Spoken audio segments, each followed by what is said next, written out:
I had a friend pass away. He had cancer, and I watched him slowly die over the period of about 8 months. I think at that stage I started to think to myself, everyone kept on telling me that God loved me, and I kept on thinking, God killed my dog. He doesn't love me. I'm going to find out for myself what the real truth is. The truth for myself anyway, as an Aussie, first thing I'm going to think of is go to a church. Everybody was singing so much, I couldn't believe it. I didn't know any of the words that anyone was singing. I didn't know any of the notes to hit or whatever. I felt pretty stupid. Beautiful teachings in the Bible. But I didn't find what I was looking for. And I was working alongside a Hindu. And one of the things that I kept on asking him is, talk to me about all these gods. I don't understand. How come you have to have all these gods? I said, but seriously, bro, what's the deal with the guy with the elephant head? Come on, he's got a few arms, he's got an elephant head. Come on, what's going on there? You've got lions' heads, tigers' heads, eagles' heads. They're all so much better than the elephant's head. Why did he pick that one? And he didn't find it very funny. I also investigated Judaism. But again, after I kept on asking questions, I just didn't find what I was looking for. Then I looked into Buddhism. Now, I really liked Buddhism. I thought this was great. You get to relax. This is not so much a religion of God, but just a good way to live. It's a nice way to live. And I said, look, I've investigated all the religions and I can't find what I'm looking for. And he said to me, well, what have you investigated? And I said, look, I've investigated Christianity. I've investigated this ism, that, all the isms. He goes, well, what about Islam? And I went, Islam? Okay. Mate, they're terrorists. I'm not going to investigate Islam. They're crazy. No way, But lo and behold, alhamdulillah, I found myself walking into Preston Mosque one day. I was very nervous parking my car in the car park. I thought it might explode. I walked straight across the prayer rug with my shoes on. I walked straight past the brother praying. As he went into sujood, I almost stepped on his head. I had no idea, right? I walk across and I stopped. Abu Hamza came out of a door. That's the brother who just introduced us before, Samir. And I thought, this is it. I'm about to die. And we used to sit down and we talk about the different sort of questions that I had and the things that I wanted to know about Islam. They were very hospitable. I kept on getting cups of tea, biscuits. Now, no other religious sect had done this for me, right? So I was quite impressed. I'm not sure, I don't want to offend anyone again, but as an Australian, if you offer someone a cup of tea and they say no, you go, okay. These guys wouldn't take no for an answer. Would you like a cup of tea, bro? No, thanks, bro. Are you sure? No, I'm right. Are you sure, bro? I'll go get one. No, I'm right, bro. No, I'm getting one anyway. Sure, look, I'll just get you one, right? No worries, I'll get you one. All right, man, I'll take the tea, Subhanallah. When I was sitting down with the brothers from the mosque, when I would say, listen, I don't understand this. What about this? They would never just answer from their opinion. They would always pick up the Quran. They would open it up and it would be like, they're like human indexes. They would just, bang, page 142, read this. And I would read it and I would go, wow, that's beautiful. And I would say, look, where's all this part about killing people and blowing up cars? And I don't see that. Is it somewhere towards the back that I haven't read it yet? I can't find it. First impressions when I walked in were that these guys were terrorists. And I found nothing but the opposite. I found that they were the most hospitable, caring, nice people. I mean, these are guys that would say, do you need a lift home? Because they saw my car. Do you need a panel beater? Do you need a new motor? I remember speaking to them and they said, look, Islam is not just a religion for yourself, it's also a religion based on a whole social community.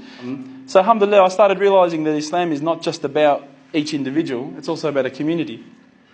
I also asked questions about the hijab and why couldn't I wear it.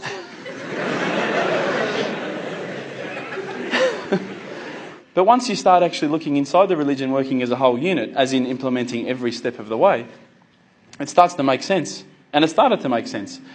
And I stopped and I thought to myself, look, this is the time. Tonight, Allah and me, we're going to have a bit of a conversation. We're going to bond.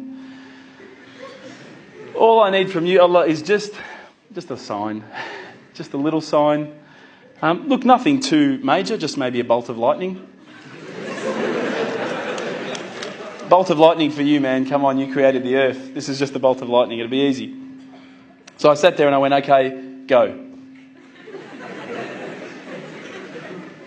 And I swear to you, nothing happened. Absolutely nothing. I was really disappointed. I said, Allah, this is your chance. I'm here. I'm asking you. Where's my sign? Come on. I'll give you another chance. Maybe you were busy. It's night time here. It's busy over the other side of the world. Maybe I could just get a bit of a creak in the floor. Maybe I could hear a car backfire. Something that I'll know it's for me, but no one else will know. It's just between you and me. Again, I said, go. I'm waiting. And I waited. I think I waited about a minute. And that felt like a long time at the time. And nothing happened. Absolutely nothing happened. And I was really disappointed. I thought, I'm like on this cliff. I'm on the edge of a cliff. I'm about to jump into Islam and I just haven't been pushed. I haven't taken that little leap. So I turned the Quran. I turned to the next page where I'd finished off. SubhanAllah, the very next verse that I read. For those of you who ask for signs, have we not shown you enough already? Look around you at the skies, the stars, land, the oceans. These are the signs for the people of knowledge. SubhanAllah. Straight away, my whole world changed. I was staring at the Quran. I was just in shock. I couldn't believe that I'd been so arrogant to ask for my own specific sign when the signs had been around me all the time. There's a creator because there's a creation. So I closed the Quran. I had the best night's sleep, I got to tell you. I went straight to the mosque the next day. Alhamdulillah, Abu Hamza was there again. I said, Abu Hamza, this is what's happened to me. He said, that's it, you become a Muslim today. There's no mucking around with Abu Hamza. He goes, don't worry about all that. Yallah. So, but when I walked into the mosque, the people just started pouring in. And I went, SubhanAllah, look at this religion. I've been to churches where there's, 20 people, 30 people, 50 people. There was about 1,000 people that night. And I thought, this is amazing. This religion is truly the religion of choice. And then I found out it was the first night of Ramadan. He said, no, you've got to make shahada, we need witnesses. You've got to say these words. I said, can't you just let me do it in English? Have you seen the guys out there, man? They've all got beards down here. They're massive. You get these words wrong, I'm a dead man again, He goes, no, you have to say them. And trust me, bro. Trust me. And I did. And alhamdulillah, I did. I stood up in front of all the brothers and I, to be honest with you, I was looking across this sea of beards. I was mesmerised. I started to say the words and all the fear went out of my body and out of my heart. Ashhadu an la ilaha illallah wa ashhadu an Muhammadan Rasulullah.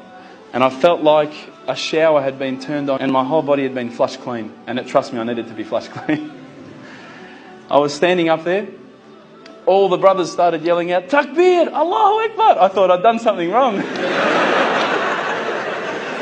And they started coming towards me and I thought, oh no. I'm pretty sure I said what he said. And they started hugging me and kissing me. Now, I had never been hugged and kissed by that many men in my life. But I felt the brotherhood. Straight away, I could see people had tears in their eyes. And subhanAllah, I had tears in my eyes. And I sat there with people and I spoke to people I didn't even know, I'd never met before in my life. And they were talking to me as though I'd known them for 30 years. And it was that day, that point in that moment that I realised I had more brothers, more sisters than I could ever have imagined. And good brothers and sisters, not bad ones. I'm talking good ones. SubhanAllah, I sat there maybe, I don't know, I can't remember how long, just talking to people. They were asking me questions. I went home with such a beautiful feeling because I knew at that stage that I had a clean slate. If you haven't felt the feeling that I'm talking about, I sincerely hope it happens to you at one stage in your life. I encourage you to investigate all the religions, and particularly Islam. I would say that one of my favourite verses, I'll end with this verse, is a particular verse that says, let there be no compulsion in religion, because the truth stands clear from error. Assalamu alaikum.